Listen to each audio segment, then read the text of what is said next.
এই, তুমি কি মহান হওয়ার চেষ্টা করছো নাকি? তুমি কি প্রমাণ করতে চাইছো? এই খবরটা আমাকে দেওয়ার জন্য কি বাড়িতে আর অন্য কেউ ছিল না? মা এসে আমাকে খবরটা জানাতে পারতো, বাবা বলতে পারতো। এই খবরটা নিয়ে তুমি এসছো কেন? আপনি রেগে যাচ্ছেন কেন? আমি তো আপনাকে খোটা দিতে আসিনি। তারা হয়তো ভুলে গেছেন, তাই আমি বললাম। এই খবরটা নিয়ে তুমি এসছো কেন? আপনি রেগে যাচ্ছেন কেন? আমি তো আপনাকে খোটা দিতে আসিনি। তারা হয়তো ভুলে গেছেন, তাই আমি বললাম। কালকে রঙের মিস্ত্রি আসবে, তাকে বলতে হবে কোন রং করতে হবে সেটা। এটার দায়িত্ব তুমি নিয়েছো নাকি? এই, তুমি কি প্রমাণ করতে চাইছো বলো তো? কিছুই প্রমাণ করতে চাইছি না। আপনি শুধু আমাকে বকাবকি না করে এইটুকু বলে দিন ঘরে কোন রংটা হবে। আমার ঘরে সেই কালারটাই হবে যেটা আমার আর সাবার পছন্দ, ব্যাস। হ্যাঁ, সে তো জানি। আপনার আর সাবা আপার পছন্দের রংটাই হবে। আপনি সেটাই বলে দিয়ে যান।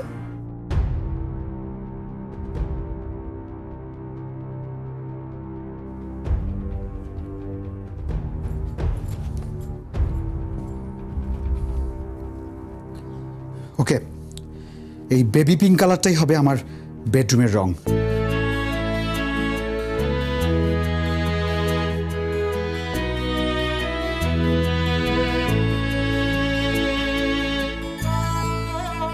ঠিক আছে, আপনার সিদ্ধান্ত আমি জানিয়ে দেব।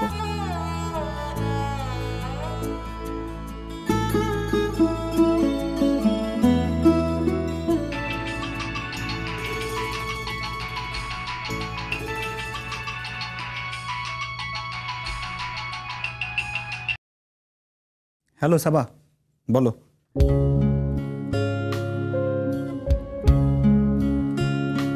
তার পছন্দ আর আমার পছন্দ এক।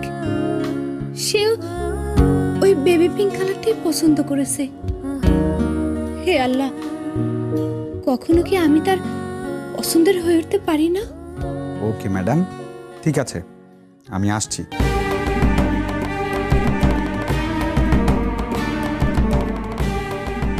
আমি কিন্তু রাতে খাচ্ছি না। আমি আর সাবা রাতে বাইরে ডিনার করব। শপিং আছে, শপিং, বিয়ের শপিং। তুমি যতই দূরে যাও না কেন, কেন জানি আমার মনে হয় তুমি আমার কাছেই ফেরত আসবে সোহেল। আমার কাছেই ফেরত আসবে। দেখি দেখি ওই হাতটা দেখি, খুব সুন্দর লাগছে। হাতের মাপটাপ সব ঠিক আছে তো? হ্যাঁ হ্যাঁ, একদম ঠিক আছে, পারফেক্ট আছে। আমার মেয়েটাকে খুব সুন্দর লাগছে না? কই দেখি দেখি।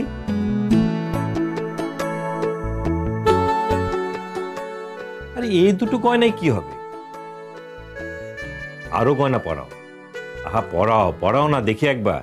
এই তো দেখি।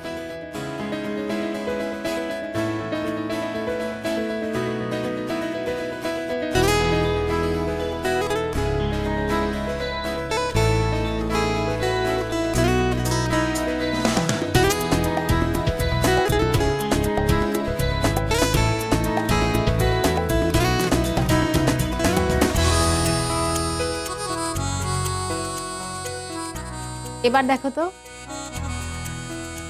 ঠিক আছে? এইবার মনে হচ্ছে তুই গয়না পরেছিস। আরে আশরাফ খানের মেয়ে তুই, কম গয়নায় কি তোকে ভালো লাগে? শোনো, আমি কিন্তু ওকে এত গয়না পরে বের হতে দেব না। দিনকালের অবস্থা একদম ভালো না। আরে তুমি থামো তো, গাড়ি করে যাবে, গাড়ি করে আসবে। তা আমার হবু জামাইটি কোথায়? সে এখনো আসেনি। বরা বললে আজও লেট। তাই তো। সোহেল কোথায়? একটা ফোন দে তো।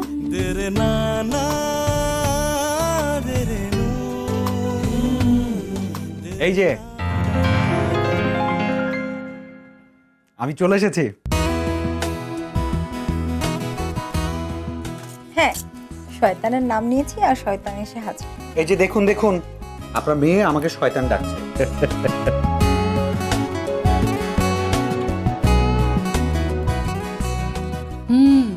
আর এই শয়তানটার জন্যই চোখের ঘুম চলে গেছে। তুমি কোনো চিন্তা করো না বাবা, আমি তোমার সাপোর্টে আছি। হুম হুম হুম, আমি কিন্তু আমার মেয়ের সাপোর্টে। এত লেট হলো যে তোমার? আর বলো না, বাড়িতে রঙের কাজ চলছে না, ওই রঙের কাজের সব দায়িত্ব আমাকে দিয়ে দেওয়া হয়। বাবা বলছে অনেক হয়েছে বাবু, এবার সংসারের সব দায়িত্ব তুমি নাও, তোমাকেই সব দেখতে হবে, আর বাকি জীবন আমরা নিশ্চিন্তে অবসরে কাটাবো। সে তো ঠিকই, এখন আমরা অবসর জীবন কাটাবো। এখন সমস্ত দায়িত্ব তোমাদের, তোমাদের উপর নির্ভর করে আমাদের বাকি জীবনটা কেটে যাবে। আচ্ছা, রং হয়ে গেছে? হ্যাঁ, মানে না, বাকিদের রুমে রং করা চলছে, এরপরেই আমার বেডরুমে রং করা শুরু হয়ে যাবে। তোমার মেয়ে এখনো রং করেনি? না। কি রং করবে? আমার ফেভারিট কালার। কি কালার? জানো না বুঝি? Pink colour, pink. পেস্তা কালার বা গ্রিন কালার অতটা ভালো লাগবে না, মেয়েদের ঘর তো, বেবি পিঙ্ক কালার দরকার। পিঙ্ক কালার হলে ভালো লাগবে। আপনি সোহেলরে চেনেন না, আমি চিনি, আর আমার মনে হয় সোহেল পিঙ্ক কালারই পছন্দ করবে। Pink colour? হ্যাঁ, কেন? পেস্তা কালার না? পেস্তা কালার? পেস্তা কালার আমার খুব একটা পছন্দের না। আর ঘরের বউ থাকবে ঘরের ভেতর, সেই ঘরের রং তো পিঙ্কই হওয়া উচিত, তাই না? বউ? কে বউ? পালকি না আমি? কি বলছো? পালকি থাকবে কেন? তুমি থাকবে। তাহলে পালকি পছন্দ করে পিঙ্ক কালার আর আমি পছন্দ করি পেস্তা কালার। সে কি? আমি তো জানতাম না, বিশ্বাস করো। তুমি জানতেও না, জানার চেষ্টাও কখনো করো না। তুমি তো আমাকে কখনো বলনি, তাই না? মানলাম আমি বলিনি, তাই বলে কি তুমি একবারও জানার চেষ্টা করবে না? দেখো সোহেল, তোমার আর আমার কোনো মিল নেই, কিচ্ছু মিল নেই। তুমি যা পছন্দ করো আমি ঠিক তার উল্টো। তুমি পিঙ্ক কালার পছন্দ করো, পালকিও পিঙ্ক কালার পছন্দ করে। আমি একটা কথা ক্লিয়ারলি বলে দিতে চাচ্ছি, আমি ওই বেডরুমে কখনোই ঢুকবো না, কোনোদিনও না। সাবা, সাবা,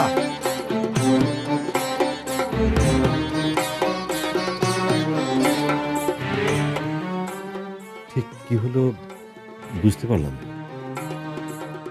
আমিও তো ঠিক বুঝতে পারলাম না কি হয়ে গেল। আমি বলছি।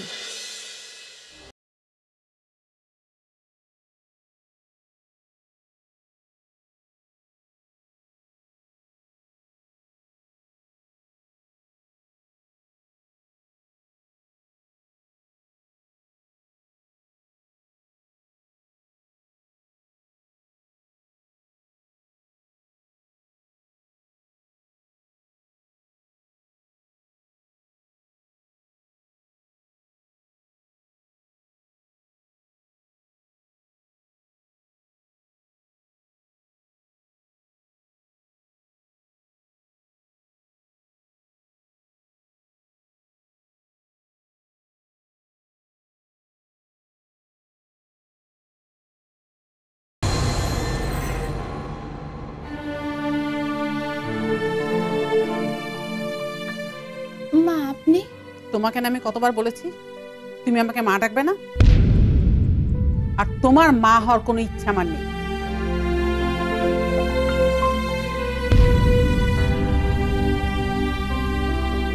আচ্ছা, ভুল হয়ে গেছে।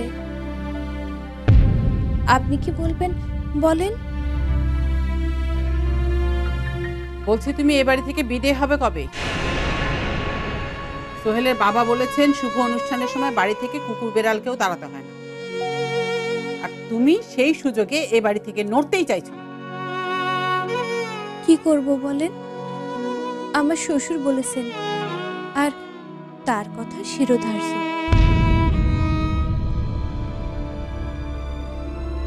আর তোমার শাশুড়ি যে বলছেন এখনই এ বাড়ি থেকে বেরিয়ে যেতে। মা, আপনি তো অন্যায় বলছেন। আপনি তো জানেন আমি সকলের সামনে কবুল বলেছি আপনার ছেলেরে। চুপ! খুব মুখে মুখে কথা বলতে শিখে গেছো না? এত বড় স্পর্ধা তোমার? স্পর্ধা না মা, দেয়ালে পিঠ ঠেকে গেছে। কেমন লাগতো যদি আমার মতো বয়সে আপনার কাছ থেকে কেউ আপনার স্বামীরে কেড়ে নিত? পালকি, তুমি কিন্তু মাত্রা ছাড়িয়ে যাচ্ছ। ক্ষমা চাইছি, তবু বলতে বাধ্য হচ্ছি। সামান্য কথাটা বলতেই আপনি এত রিয়াক্ট করলেন, রেগে গেলেন। আর এই ঘটনাটা ঘটতেছে আমার সাথে। আপনারা আমার চোখের সামনে থেকে আমার স্বামীরে কেড়ে নিচ্ছেন, সেটা কেমন লাগবে? যেমনই লাগুক, তবু যেটা হচ্ছে সেটা ঠিকই হচ্ছে। কারণ তুমি আমার সামনে আমার ছেলেকে বারবার আমার স্বামী বলে ডাকো। কিন্তু সোহেল তো তোমার স্বামী নয়। তোমার স্বামী হলো কুদ্দুস নামের এক গুন্ডা, জোচ্চোর, লোফার, ব্ল্যাকমেলার টাইপের, যার সাথে তোমার বিয়ে হওয়া সত্ত্বেও তুমি দ্বিতীয়বার বিয়ে করো। আমি যদি আইনের ব্যবস্থা নেই, তাহলে পুলিশ তোমার কোমরে দড়ি পরিয়ে এখান থেকে টানতে টানতে নিয়ে যাবে। নেন না, নেন আইনি ব্যবস্থা। আমিও রাজি আছি মা, আমিও দেখতে চাই আইন কি বলে, মন কি বলে, আর আমার ভাগ্য কি বলে। আন্টি, আন্টি, আমি আপনাকে সারা বাড়িতে খুঁজে বেড়াচ্ছি, আর আপনি এইখানে। আপনি কথা বলছিলেন? আপনি কি বিজি? না না, বিজি না। কেন, কি হয়েছে? আমার সাথে আপনার ছেলের খুব ঝগড়া হয়েছে। কেন? আমি কিন্তু আরো ঝগড়া করব। আহা, কি হয়েছে? কেন ঝগড়া করবে? আমি বলেছি আমাদের বেডরুমের কালারটা পেস্তা কালারের হবে, আর ও বলছে পিঙ্ক কালারের। আমার পিঙ্ক কালার একটুও পছন্দ না। ও, তাই বুঝি রাগ হয়েছে? হবে না, আপনি বলুন তো। ঠিক, একদম ঠিক। সোহেল, ও যা বলছে তাই হবে। আর এখন থেকে এই বাড়িতে ওর কথাই হলো শেষ কথা। সাবা, আমাকে আন্টি আন্টি না ডেকে মা ডাকার অভ্যেস করো। না মানে বিয়ে হয়নি তো এখনো, তাই। তাতে কি হয়েছে? বিয়ে তো হচ্ছেই, আর বিয়ে তো হবেই। কেউ আটকাতে পারবে না।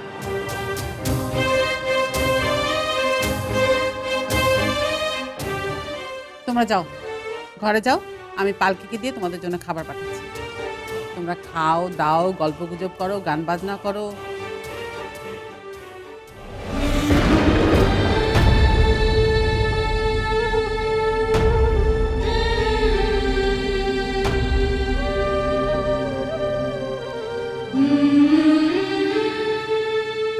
এই শোন, যা পাকোড়া আর কফি নিয়ে আয়। মাফ করবেন সাবা আপা,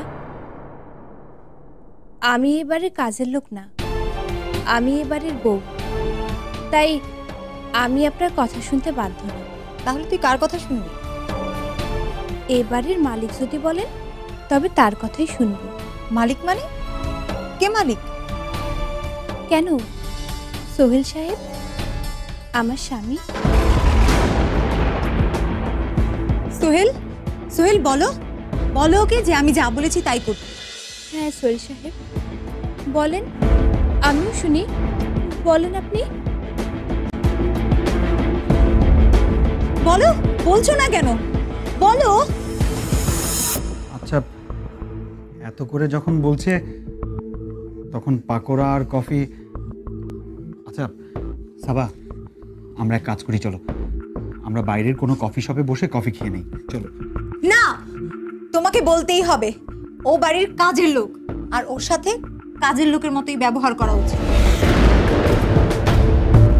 আহা, ঝগড়া করো না প্লিজ।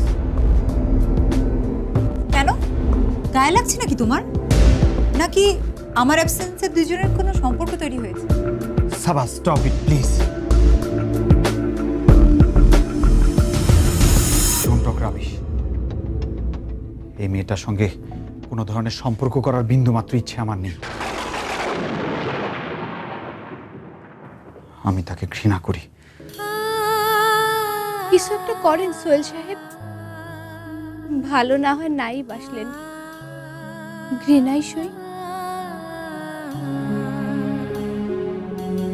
যান, আমি আপনার পাকোড়া আর কফি পাঠিয়ে দিচ্ছি।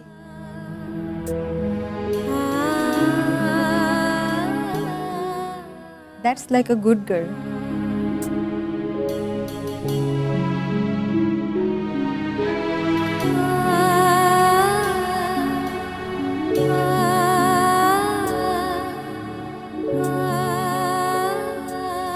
যেখানে চমকটাই সব, যা চকচক করে তারই সোনা হিসেবে ধরা হয়, যেখানে মনের দাম নাই, ভালোবাসার মূল্য নাই, স্নেহের দাম নাই, সেখানে আমি তারা হয়ে উঠব।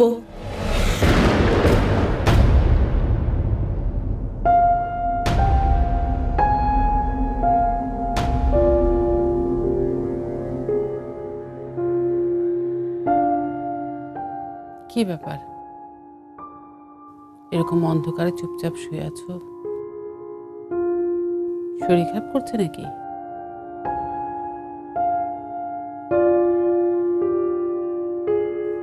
কই, জ্বরও তো নাই, তাহলে চুপচাপ শুয়ে শুয়ে কি ভাবছো? ভাবছি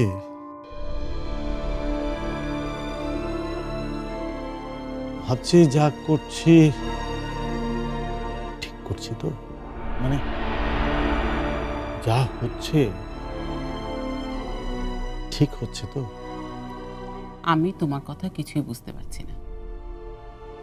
আচ্ছা, আমরা পালকির সাথে কোনো অন্যায় করছি না তো? মানে ও তো সোহেলের স্ত্রী, ওর সামনে অন্য একটা মেয়েকে এ বাড়ির বউ বানাচ্ছি, অভিশাপ লাগবে না তো? তুমি তো দেখছি সেই মানধাত্তা আমলে লোকেদের মতন কথা বলছো। এটা তো আধুনিক যুগ, তুমি এখনো পর্যন্ত অভিশাপে বিশ্বাস করো? আর তাছাড়া ওই মেয়েটা আমাদেরকে ঠকিয়েছে, আমাদের সবাইকে ঠকিয়ে ও বিয়ে করেছে। ও বলেনি যে ওর আগে বিয়ে হয়েছে, ওর যে স্বামী আছে সেটাও আমাদেরকে জানায়। আর তুমি তার কথা চিন্তা করছো, নিজের ছেলের কথা চিন্তা করছো না? চিন্তা তো করি, তাই তো ভাবছি। কি ভাবছো? যদি তুমি নিজের ছেলের কথাই চিন্তা করতে, তাহলে তুমি সাবার কথা বলো, পালকির কথা বলো।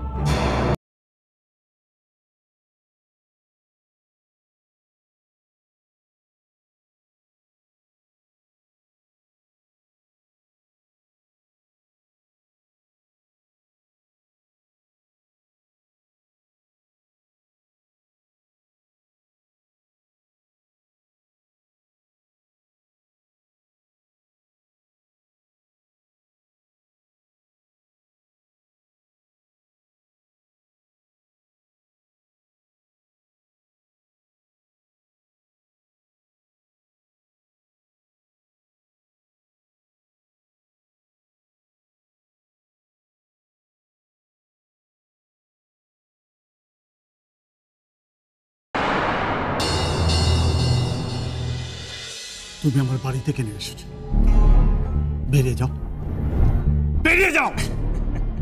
এই যে, আরে আসতে না আসতেই বলে যে বেরিয়ে যাও বেরিয়ে যাও। আমার শ্বশুরের অপমান করার অধিকার তোমার আমি দেই নাই কুদ্দুস মিয়া। ওকে, সম্পর্কে উনি আমার বাবা হন, আমার কাছে উনি ফেরেশতার মতো। তোমার মতো লোক উনার সামনে দাঁড়াতে পারে না। তুমি এক্ষুনি বেরিয়ে যাও, নয়তো আমি তোমার ঝাঁটা দিয়ে মেরে বের করে